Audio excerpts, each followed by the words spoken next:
दिग्विजय के लिए सेना सजाकर वह राजा शुभ दिन मुहूर्त साधकर और डंका बजाकर चला। जहाँ तहाँ बहुत सी लड़ाइयाँ हुई। उसने सब राजाओं को बलपूर्वक जीत लिया। अपनी भुजाओं के बल से उसने सातों द्वीपों को वश में कर लिया और राजाओं से दंड ले लेकर उन्हें छोड़ दिया। संपूर्ण पृथ्वीमंडल का उस समय प्रताप भानु ही एकमात्र चक्रवर्ती राजा था। संसार भर को अपनी भुजाओं के बल से वश में करके राजा ने अपने नगर में प्रवेश किया। राजा अर्थ, धर्म और काम आदि के सुखों का समयानुसार सेवन करता था। राजा प्रताप भानु का बल पाकर भूमि सुंदर कामधेनु हो गई। प्रजा सब दुखों से रहित और सुखी थी और सभी स्त्री पुरुष सुंदर और धर्मात्मा थे। धर्मरुचि मंत्री का श्रीहरि के चरणों में प्रेम था। वह राजा के हित के लिए सदा उसको नीति सिखाया करता था। राजा गुरु, देवता, संत, पितर और ब्राह्मण इन सबकी सदा सेवा करता रहता था। वेदों में राजाओं के जो धर्म बताए गए हैं, राजा सदा आदरपूर्वक और सुखपूर्वक मानकर उन सबका पालन करता था। प्रतिदिन अनेक प्रकार के दान देता और उत्तम शास्त्र, वेद और पुराण सुनता था। उसने बहुत सी बावलियाँ, कुएं, तालाब, फुलवाड़ियाँ, सुंदर बगीचे, ब्राह्मणों के लिए घर और देवताओं के सुंदर विचित्र मंदिर सब तीर्थों में बनवाए। वेद और पुराणों में जितने प्रकार के यज्ञ कहे गए हैं, राजा ने एक एक करके उन सब यज्ञों को प्रेम सहित हजार हजार बार किया। हृदय में किसी फल की टोह न थी। राजा बड़ा ही बुद्धिमान और ज्ञानी था। वह ज्ञानी राजा कर्म, मन और वाणी से जो कुछ भी धर्म करता था, सब भगवान वासुदेव के अर्पित करके करता था।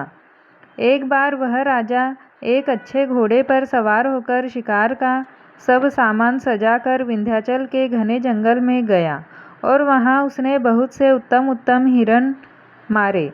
राजा ने वन में फिरते हुए एक सूअर को देखा, मानो चंद्रमा को ग्रस कर राहु वन में आ छिपा हो। चंद्रमा बड़ा होने से उसके मुंह में समाता नहीं है और मानो क्रोधवश वह भी उसे उगलता नहीं है। यह तो सूअर के भयानक दांतों की शोभा कही गई। उसका शरीर भी बहुत विशाल और मोटा था। घोड़े की आहट पाकर वह घुंघराता हुआ कान उठाए चौकन्ना होकर देख रहा था।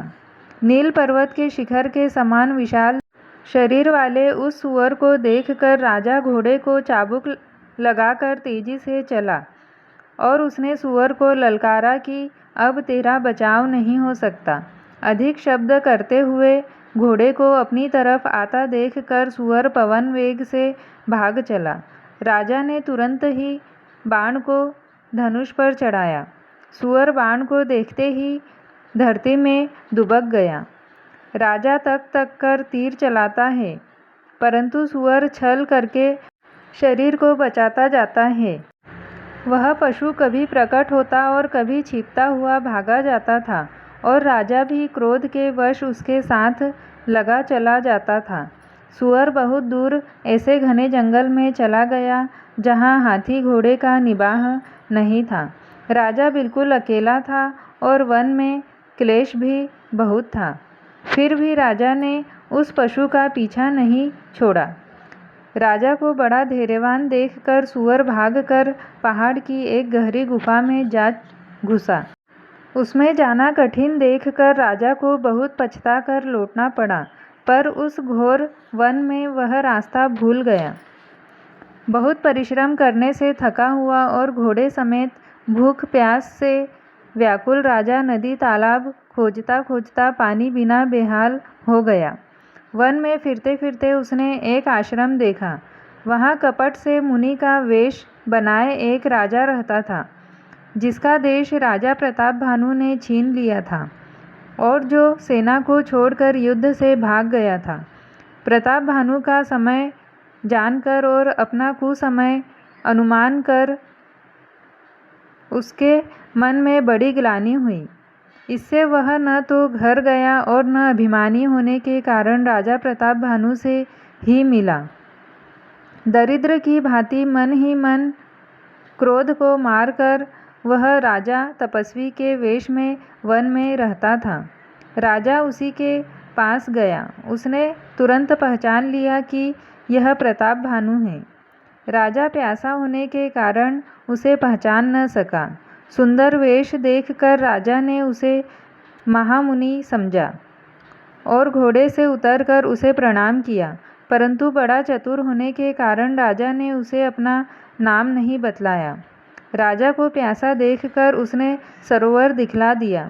हर्षित होकर राजा ने घोड़े सहित उसमें स्नान और जलपान किया। सारी थकावट मिट गई। राजा सुखी हो गया। तब तपस्वी उसे अपने आश्रम में ले गया। सूर्यास्त का समय जानकर उसने आसन दिया। फिर वह तपस्वी कोमल वाणी से बोला, तुम कौन हो? सुंदर युवक होकर जीवन की परवाह न करके वन में अकेले क्यों फिर रहे हो? तुम्हारे चक्रवर्ती राजा के से लक्षण देखकर मुझे बड़ी दया आती है। राजा ने कहा, हे मुनीश्वर सुनिए, प्रताप भानु नाम का एक राजा है। मैं उसका मंत्री हूँ। शिकार के लिए फिरते हुए राह भूल गया हूँ। बड़े भाग्य से यहाँ आकर मैंने आपके चरणों के दर्शन पाए हैं। हमें आपका दर्शन दुर्लभ था। इससे जान पड़ता है कुछ भला होने वाला है। मुनि ने कहा, हे तात, अंधेरा हो गया। तुम्हारा नगर यहाँ से 70 योजन पर है। हे सुजान, सुनो, घोर अंधेरी रात है, घना जंगल है, रास्ता नहीं है। ऐसा समझकर तुम आज यहीं ठहर जाओ। सवेरा होते ही चले जाना। तुलसीदास जी कहते हैं, जैसी भवितव्यता होती है वैसी ही सहायता मिल जाती है। या तो वह आप ही उसके पास आती है या उसको वहाँ ले जाती है।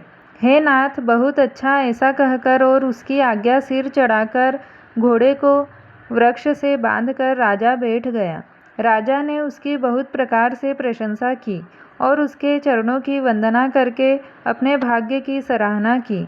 फिर सुंदर कोमल वाणी से कहा, हे प्रभु, आपको पिता जानकर मैं ढिठाई करता हूँ। हे मुनीश्वर, मुझे अपना पुत्र और सेवक जानकर अपना नाम विस्तार से बतलाइए। राजा ने उसको नहीं पहचाना, पर वह राजा को पहचान गया। राजा तो शुद्ध हृदय था और वह कपट करने में चतुर था। एक तो वेरी, फिर जाति का क्षत्रिय, फिर राजा। वह छल बल से अपना काम बनाना चाहता था। वह शत्रु अपने राज्य सुख को समझ करके दुखी था। उसकी छाती आवे की आग की तरह सुलग रही थी। राजा के सरल वचन कान से सुनकर अपने वेर को याद कर कर वह हृदय में हर्षित हुआ। वह कपट में डूबोकर बड़ी युक्ति के साथ कोमल वाणी से बोला, अब हमारा नाम भिखारी है, क्योंकि हम निर्धन और अनिकेत घर द्वारहीन हैं। राजा ने कहा, जो आपके सदृश विज्ञान के निधान और सर्वथा अभिमान रहित होते हैं, वे अपने स्वरूप को सदा छिपाए रहते हैं, क्योंकि कुवेश बनाकर रहने में ही सब तरह का कल्याण है। प्रकट संत वेश में मान होने की संभावना है और मान से पतन की। इसी से तो संत और वेद पुकार कर कहते हैं कि परम अंकिचन सर्वथा अहंकार, ममता और मान रहित ही भगवान को प्रिय होते हैं। आप सरीखे निर्धन भिखारी और ग्रहहीनों को देखकर ब्रह्मा और शिवजी को भी संदेह हो जाता है कि वे वास्तविक संत है या भिखारी। आप जो हो सो हो, सर्वथा जो कोई भी हो, मैं आपके चरणों में नमस्कार करता हूँ। हे स्वामी, अब मुझ पर कृपा कीजिए।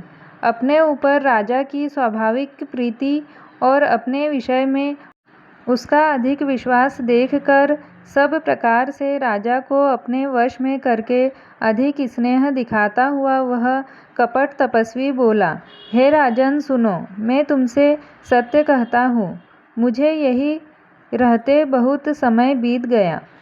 अब तक न तो कोई मुझसे मिला और न मैं अपने को किसी पर प्रकट करता हूँ, क्योंकि लोक में प्रतिष्ठा अग्नि के समान है जो तप रूपी वन को भस्म कर डालती है।